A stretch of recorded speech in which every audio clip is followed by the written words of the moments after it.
The avoidant doesn't just withdraw randomly.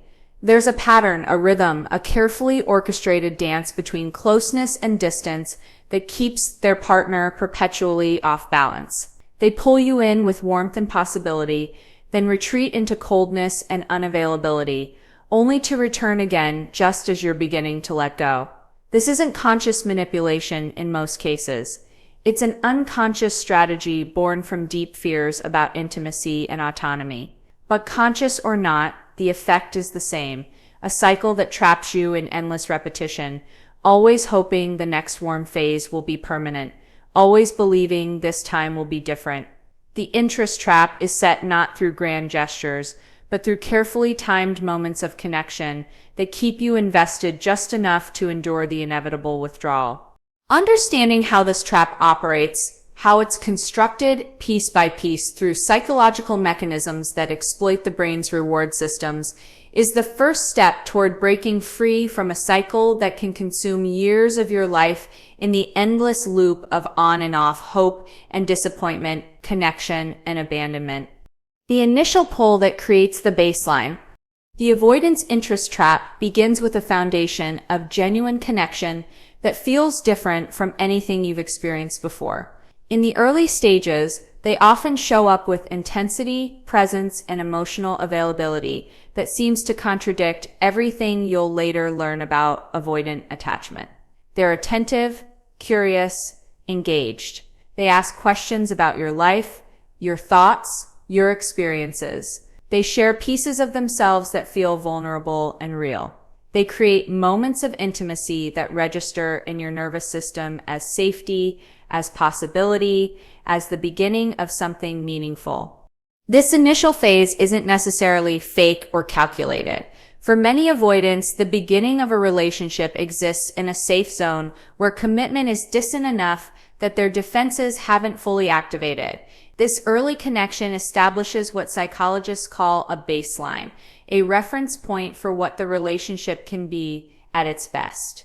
Your brain encodes these experiences as evidence of the avoidant's capacity for closeness, their ability to show up, their potential as a partner. Every warm conversation, every moment of vulnerability, every instance of consistency gets stored as proof that this person can meet you emotionally.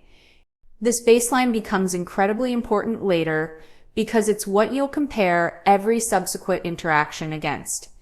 When the avoidant withdraws, you won't measure their behavior against a neutral standard. You'll measure it against those early experiences of connection, and the contrast will create a persistent belief that the warmth is the real them and the distance is temporary. The avoidant's early availability often stems from the fact that pursuit feels safe when commitment is theoretical.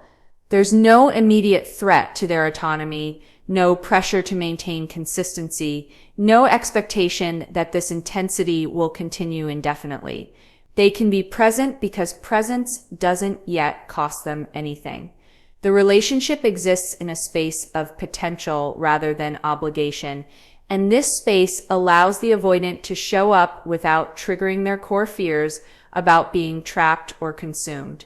They may genuinely believe in these moments that they're capable of sustained intimacy, that this relationship will be different, that they've finally found someone safe enough to let in. But this initial pull serves another function beyond establishing connection. It creates investment. The more meaningful those early experiences feel, the more you invest emotionally, psychologically, and practically in the relationship's success. You begin to envision a future together. You start integrating them into your life, your plans, your sense of identity. You introduce them to friends, make space in your schedule, adjust your routines to accommodate shared time. Each of these investments raises the stakes of the relationship, making it harder to walk away when patterns shift. The avoidant doesn't typically plan this outcome, but their early warmth creates exactly the kind of deep investment that will later keep you tethered through cycles of withdrawal.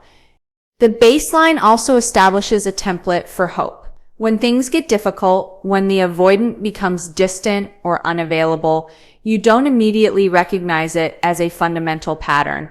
You see it as a deviation from the norm, a temporary rough patch, a phase that will pass. After all, you've experienced their capacity for closeness. You've seen them emotionally available, present, engaged. The early phase proves they have it in them, which means the current distance must be circumstantial rather than characteristic. This reasoning keeps you engaged during the first withdrawal, convincing you that patience and understanding will bring back the person you initially connected with. What makes this initial pull so effective as a trap is its authenticity in the moment. The avoidant isn't pretending to feel connection. They're experiencing it genuinely within the constraints of their comfort zone. But their comfort zone is temporary.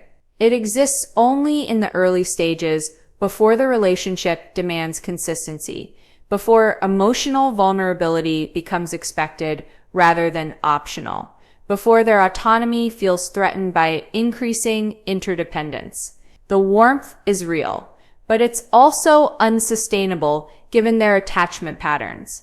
And because you experience it as real, you'll spend months or years trying to recreate it, believing that if you can just figure out what changed, you can restore what was lost.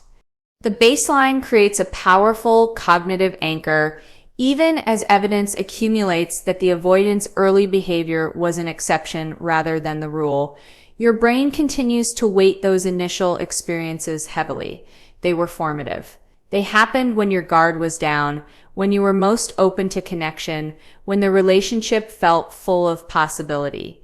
These conditions make those memories particularly vivid and emotionally resonant. They become the standard against which all future behavior is measured, and this standard ensures that you'll always be chasing a return to something that may have only existed because the relationship hadn't yet triggered the avoidant's deeper fears. The initial pull also establishes a sense of specialness that becomes part of the trap. The connection feels unique, profound, different from other relationships you've experienced.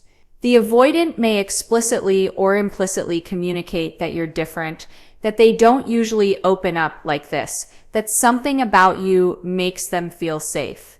This messaging creates a sense of being chosen, of having accessed a part of them that others haven't. When they later withdraw, you'll interpret it through this framework of specialness.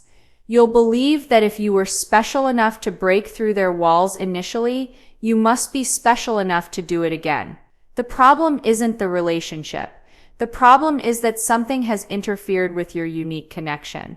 And if you can identify and address that interference, the closeness will return. The strategic withdrawal that activates the chase. The shift from connection to distance doesn't happen abruptly. It unfolds gradually through small changes that are easy to rationalize individually but devastating in accumulation. The avoidant starts taking longer to respond to messages.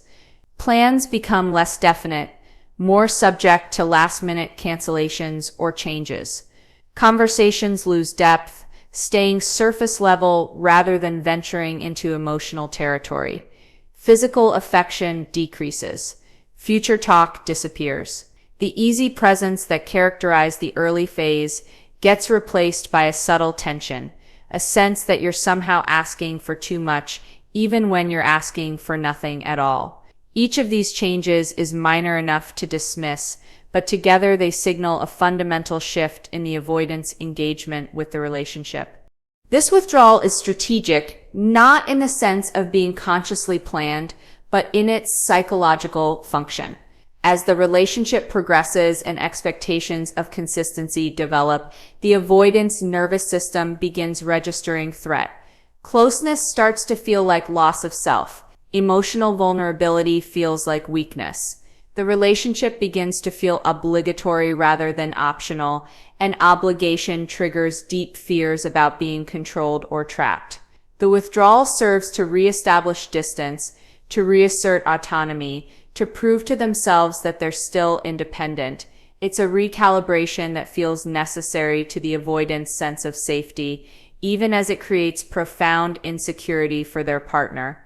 What makes this withdrawal particularly effective at activating chase behavior is its ambiguity. The avoidant doesn't typically announce they're pulling back. They don't communicate that they need space or that the relationship is moving too fast for their comfort. They simply become less available, less responsive, less present. This ambiguity forces their partner into a position of interpretation. Is the avoidant busy with work? Are they stressed about something unrelated to the relationship?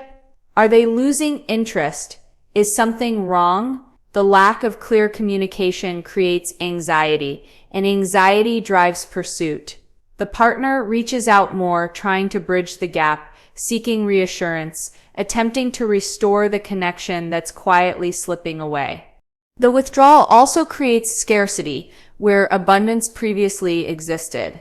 The avoidant's attention, which was freely given in the early phase, now becomes limited and unpredictable. This scarcity activates psychological mechanisms that increase perceived value. What's readily available feels less precious than what's difficult to obtain. When the avoidant was consistently present, their attention might have been appreciated, but taken somewhat for granted. When that attention becomes scarce, it transforms into something to be earned, pursued, treasured. The partner finds themselves working harder for scraps of connection than they ever had to work for full engagement, and this effort paradoxically increases their investment in the relationship. The timing of the withdrawal is often unconsciously calibrated to maximize impact.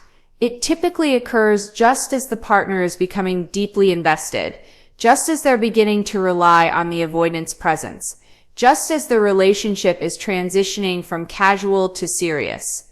This timing ensures that the withdrawal creates maximum disruption. The partner has already adjusted their life to include the avoidant, already made emotional space for the relationship, already begun imagining a shared future. The withdrawal throws all of this into question without providing any clarity about whether it's temporary or permanent. This uncertainty keeps the partner suspended in a state of anxious hope, unable to move forward or let go. The avoidance withdrawal also serves to test the partner's commitment in ways that feel validating to the avoidance core wounds. On some level, many avoidants expect to be abandoned. They've internalized beliefs that they're too much, not enough, fundamentally unlovable beneath whatever surface appeal they possess. When they withdraw and their partner pursues, it provides evidence against these beliefs. It proves the partner hasn't left despite decreased engagement. It demonstrates continued interest even without reciprocal effort. This dynamic can feel unconsciously satisfying to the avoidant, confirming that they're valued enough to be chased while simultaneously maintaining the distance that keeps them feeling safe. The strategic nature of the withdrawal becomes evident in how it modulates, based on the partner's response. If the partner accepts the distance and begins creating their own space, the avoidant often increases engagement slightly, offering just enough connection to pull the partner back into orbit. If the partner pursues intensely, demanding answers or closeness, the avoidant typically retreats further, protecting themselves from what feels like pressure or control. This responsiveness to the partner's behavior reveals that the withdrawal isn't random. It's part of a regulatory system designed to maintain optimal distance, close enough to keep the partner engaged, far enough to prevent the avoidant from feeling engulfed. The withdrawal creates a problem that the partner feels compelled to solve. The relationship was working, connection was flowing, and now something is wrong. The natural human response is to identify the problem and fix it. The partner reviews their own behavior, wondering what they did to cause the shift. They become hypervigilant to the avoidance moods and needs, trying to adjust themselves to restore harmony. They may become more accommodating, more patient, more understanding, believing that giving the avoidant space or grace will bring back the closeness. This problem-solving orientation keeps the partner focused on the relationship, invested in its success, unable to step back and see that the problem isn't something they caused or can fix. The problem is the avoidant's fundamental discomfort with sustained intimacy, and no amount of adjustment will change that core reality. The intermittent reinforcement that hooks the brain. The avoidant doesn't maintain distance indefinitely. Just as the partner begins to adjust to the withdrawal, just as they start to create emotional distance of their own, just as they're considering whether the relationship is worth the pain, the avoidant returns. Not fully, not with the consistency of the early phase, but enough to reignite hope. A warm text arrives after days of minimal contact. A meaningful conversation happens after weeks of surface-level exchanges. Physical affection resurfaces after an extended period of emotional coldness. Plans are made with enthusiasm after countless vague non-commitments. These moments of reconnection feel like relief, like evidence that the relationship is salvageable, like proof that the distance was temporary after all. This pattern of unpredictable reward creates one of the most powerful psychological hooks known to behavioral science: intermittent reinforcement. Receiving rewards at irregular, unpredictable intervals produces stronger behavioral persistence than consistent reward ever could. When something positive happens every time you take an action, you learn to expect it, and its absence becomes quickly noticeable and easier to accept. But when something positive happens, sometimes unpredictably, your brain stays locked in a state of hopeful anticipation. Each warm moment from the avoidant triggers a dopamine response, a neurochemical reward that your brain craves and seeks to replicate. The unpredictability of when that reward will come keeps you engaged far longer than consistent coldness ever would. The avoidant's periodic warmth serves multiple functions simultaneously. It relieves their own discomfort with complete disconnection, allowing them to feel like they're still in a relationship without the sustained vulnerability that terrifies them. It keeps their partner invested and available, ensuring they won't have to face the abandonment they fear. It resets the dynamic just before it reaches a breaking point, pulling the partner back from the edge of leaving. And perhaps most importantly, it provides the avoidant with evidence that they're capable of connection, that they're not completely emotionally unavailable, that the relationship is working on some level. These warm moments allow the avoidant to avoid confronting their patterns while simultaneously maintaining access to connection when they want it. For the partner, these moments of reconnection create a powerful illusion of progress. After a period of distance, any warmth feels like movement in the right direction. The brain doesn't register that the warmth is simply a return to baseline, not an advance beyond it. It feels like the relationship is improving, like the avoidant is opening up, like patience is finally paying off. This perception encourages the partner to continue investing, to keep trying to maintain hope through the next inevitable withdrawal.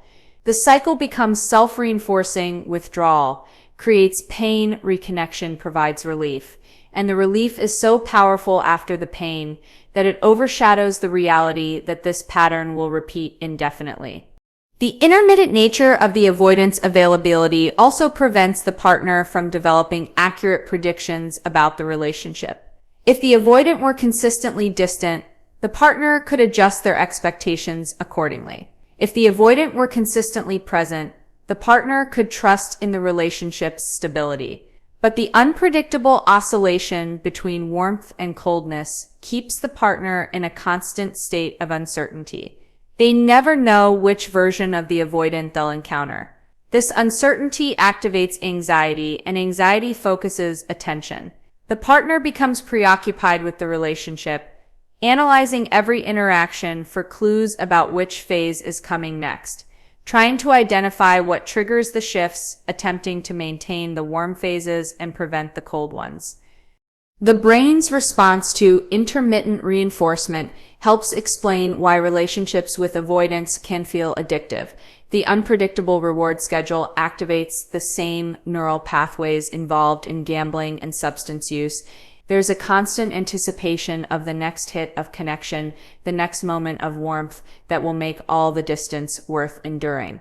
The partner finds themselves checking their phone compulsively, hoping for a message. They replay interactions looking for signs of warmth to hold on to during periods of coldness. They plan their behavior around maximizing the chances of positive response, trying to crack the code of what brings the avoidant close and what drives them away. This mental preoccupation crowds out other aspects of life, narrowing focus onto the relationship and the avoidant's ever-changing emotional availability. The intermittent reinforcement also creates a distorted perception of the relationship's overall quality. The warm moments, precisely because they're scarce and unpredictable, become highlighted in memory. They stand out against the backdrop of distance, feeling more significant and meaningful than they might in a consistently connected relationship. Meanwhile, the cold periods get rationalized as necessary space, as the avoidant dealing with external stresses, as temporary phases that don't reflect the relationship's true nature. This selective memory creates a rosier picture than reality warrants. The partner remembers the highlights and minimizes the lowlights, constructing a narrative where the relationship is mostly good with occasional difficulties, when the actual experience is mostly distant with occasional warmth. The avoidance returns are often timed in ways that maximize their effectiveness at maintaining the cycle.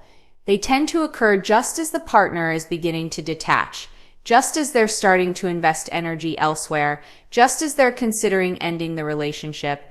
This timing isn't necessarily conscious, but it's psychologically effective. The avoidant senses the partner's withdrawal and responds with increased engagement, not because they're suddenly ready for sustained intimacy, but because the partner's distance triggers their own fear of abandonment. The partner, exhausted from the previous withdrawal and vulnerable from considering loss, receives this renewed attention as evidence that the avoidant does care, that the relationship does matter to them, that maybe things really will be different this time. The cycle resets, and the partner's brief movement toward freedom gets derailed by renewed hope. The return that resets hope and erases memory. When the avoidant returns after a period of distance, they often do so with enough warmth and presence to eclipse the memory of their withdrawal. The return isn't typically accompanied by acknowledgement of the distance, apology for the pain caused, or insight into the pattern.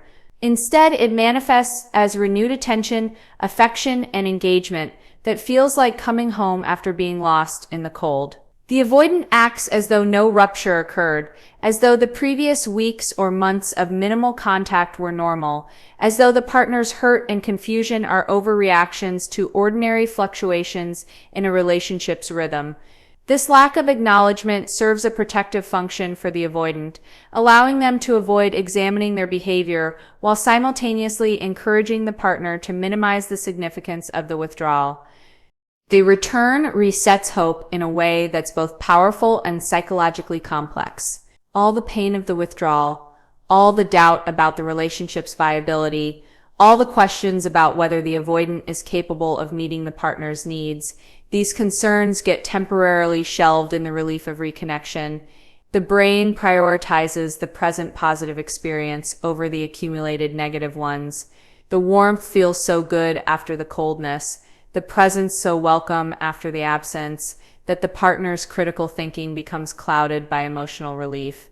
They want to believe the distance is over, that the warm phase will last, that this time represents a genuine shift rather than another point in the cycle. This reset of hope also involves a subtle rewriting of recent history. The partner may have spent the withdrawal period recognizing the relationship's dysfunction, acknowledging the pattern, even deciding to end things. But when the avoidant returns with warmth, these insights get reframed as overreactions born from temporary disconnection. The partner tells themselves they were being too sensitive, too demanding, too impatient.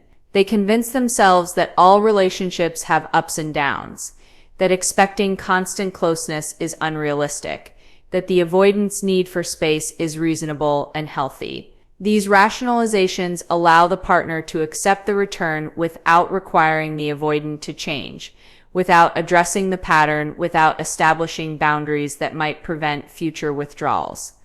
The avoidance return often includes behaviors that specifically target the partner's attachment needs. After a period of emotional unavailability, the avoidant might initiate deep conversations, express vulnerability, or make future plans. After physical distance, they might increase affection and intimacy. After vague non-commitment, they might use relationship language or introduce the partner to important people in their life. These behaviors aren't necessarily manipulative in intent, but they function to reassure the partner that the relationship is real, that the avoidant is invested, that the warm phase represents their true feelings while the cold phase was an aberration. The partner's nervous system, starved for these signs of secure connection, responds powerfully to them, reinforcing attachment even as the overall pattern remains dysfunctional. The return also erases memory in the sense that it makes it harder to maintain accurate perspective on the relationship's overall health. During the withdrawal, the partner might have clearly seen the pattern, recognized the cycle, understood intellectually that this dynamic wouldn't change without the avoidant's commitment to growth. But when warmth returns, that clarity fades. The immediate experience of connection overrides the intellectual understanding of patterns. The partner stops tracking the frequency and duration of withdrawals.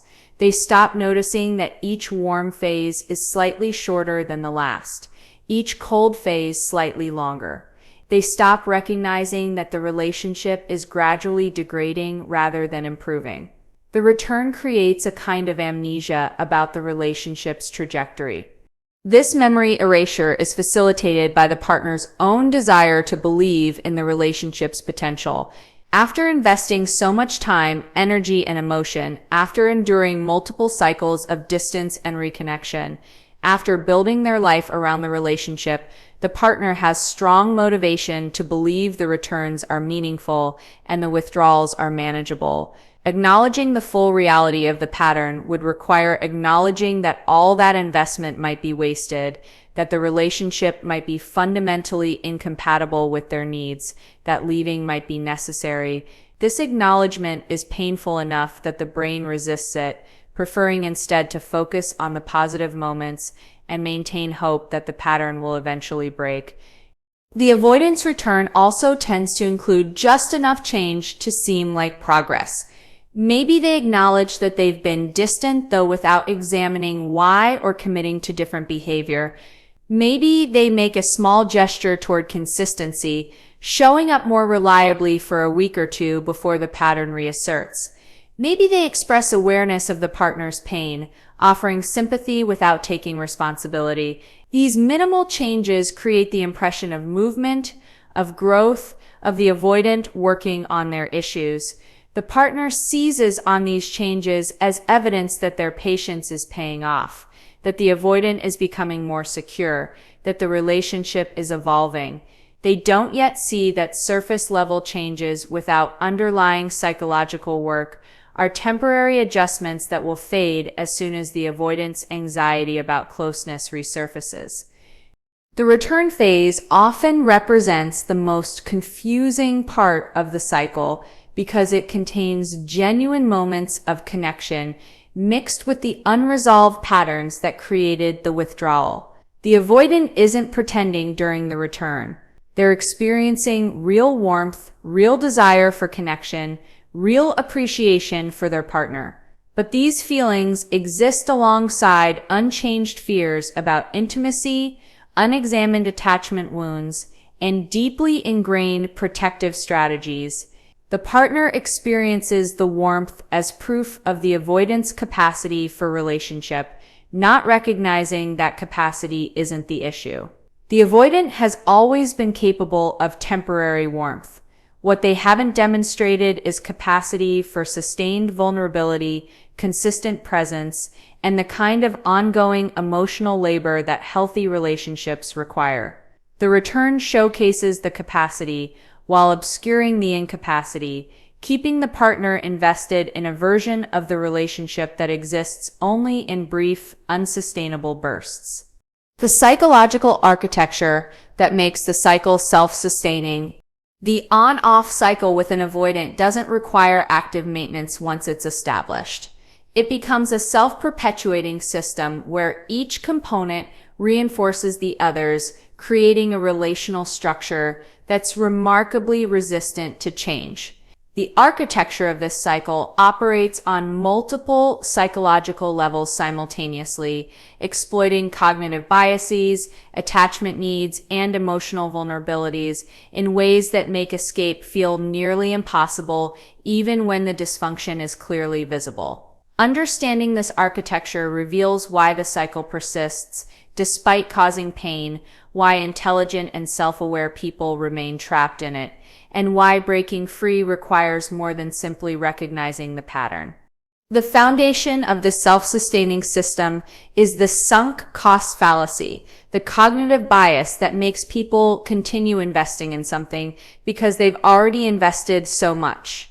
Each cycle the partner endures represents time, emotional energy, vulnerability, and hope invested in the relationship.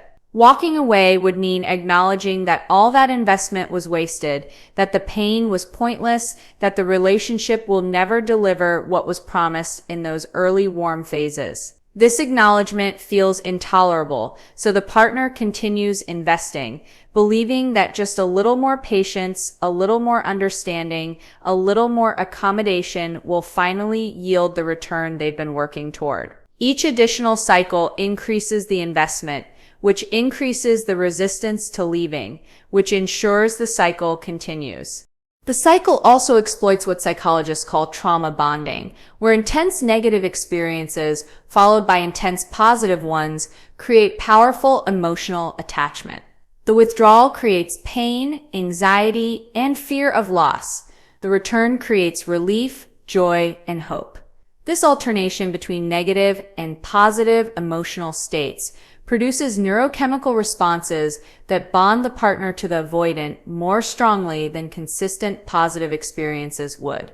The brain becomes conditioned to associate the avoidant with both pain and relief, creating a dependency where the avoidant becomes the source of the wound and the balm simultaneously.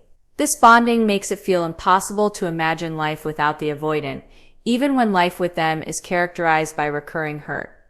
The architecture of the cycle also includes a powerful component of hope that's structured in a particularly insidious way. The hope isn't abstract or baseless. It's grounded in real experiences of connection, real moments of the avoidant showing up, real evidence that the relationship can feel good when the avoidant is present.